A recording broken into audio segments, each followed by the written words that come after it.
Vaincre la dépendance affective, écrit par Mohamed Moussine. Narration, Mohamed Moussine.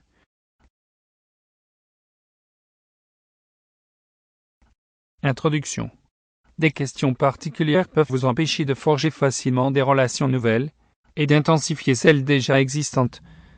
Ce qui vous maintient dans un état de déconnexion ininterrompu. Voici quelques-uns des barrages les plus courants qui vous éloignent de votre alignement avec l'affection. Test pour se guérir de la dépendance affective. Beaucoup de gens vivent avec une dépendance affective, sans qu'ils se rendent compte qu'ils se font beaucoup de mal que du bien. Aimer quelqu'un, c'est magnifique, mais il faut savoir aussi garder l'équilibre vital dans sa vie, pour rester en bonne santé. D'abord, vérifiez que vos réponses à ces questions sont plutôt des oui. Si c'est le cas, ce guide est pour vous. Est-ce que vous trouvez que la bonne décision, c'est toujours la sienne? Vous ne prenez aucune décision sans penser à lui. Vous lui écrivez plusieurs fois par jour, les SMS et des émails. Si vous le contrariez involontairement, vous en restez malade. Même absent pour quelques heures, il vous manque. S'il a des soucis, cela vous tracasse aussi.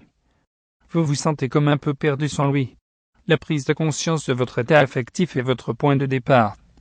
Quand vous faites votre diagnostic de votre relation et vous trouverez que vous êtes mal à l'aise dedans, que vous subissez, vous vivez mal l'expérience parce que vous acceptez tout ce que l'autre dit et fait, et que, parce que vous voulez le garder auprès de vous pour toujours, vous ne dites jamais que vous n'êtes pas d'accord, et vous n'osez pas réagir par peur de le perdre.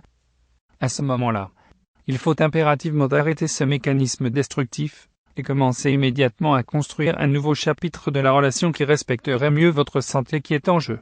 Comment? Prenez un stylo et une feuille. 1. D'abord, notez bien qu'il n'y a pas d'échec dans la vie, il n'y a que des expériences.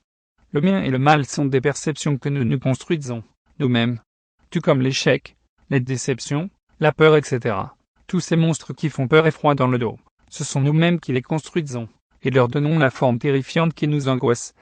La preuve, c'est que face à une épreuve difficile, nous avons toujours quelqu'un dans notre entourage, qui la voit plus facile que ça en a l'air, et qui voit déjà la solution à ce problème, qui nous a empêchés de dormir des nuits. Mais, quel rapport avec notre sujet, donc, qui est la dépendance affective?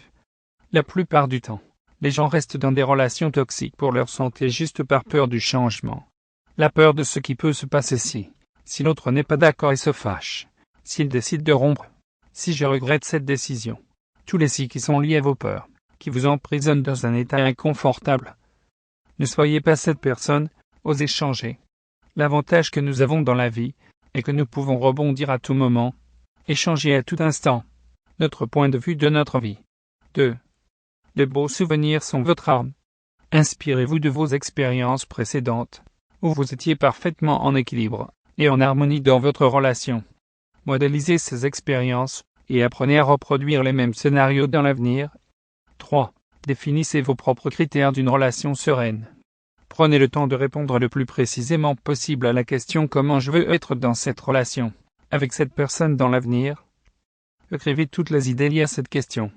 Il est important d'avoir le maximum d'exactitude dans la réponse à cette question, parce que ce sera votre objectif que vous allez travailler pour l'atteindre dans la suite du cours. Imaginez-vous, maintenant, ayant réussi à établir une relation paisible et équilibrée avec cette personne. Comment vous vous voyez dans cette image? Décrivez tout. Écrivez tout. Qu'est-ce que vous voyez? Qu'est-ce que vous entendez? Qu'est-ce que vous sentez? Relisez ce que vous avez écrit. Voyez-vous maintenant clairement comment votre relation serait mieux? Vous pouvez refaire les 2 dernières étapes, jusqu'à ce que l'image soit aussi claire qu'un beau souvenir que vous avez déjà vécu auparavant. Maintenant, répondez à la question de quoi j'avais besoin pour y arriver.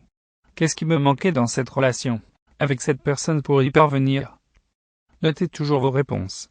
Concentrez-vous bien sur votre image de vous ayant arrivé à atteindre un niveau de relation très satisfaisant avec l'autre. Cette relation épanouie qui répond parfaitement à vos critères. Et posez-vous encore une fois la question de quoi j'avais besoin pour y arriver. Qu'est-ce qui me manquait dans cette relation, avec cette personne pour y parvenir? Maintenant, et en vous basant sur les éléments que vous avez requis plus haut, vous allez découvrir des astuces utiles dans vos relations au quotidien, des outils qui vont vous permettre de reprendre contrôle de votre degré de complicité dans vos relations au quotidien, avec des petites actions. Vous pouvez transformer une relation de dépendance en une véritable relation éclairée. Alors, bonne chance. Sample complete. Ready to continue?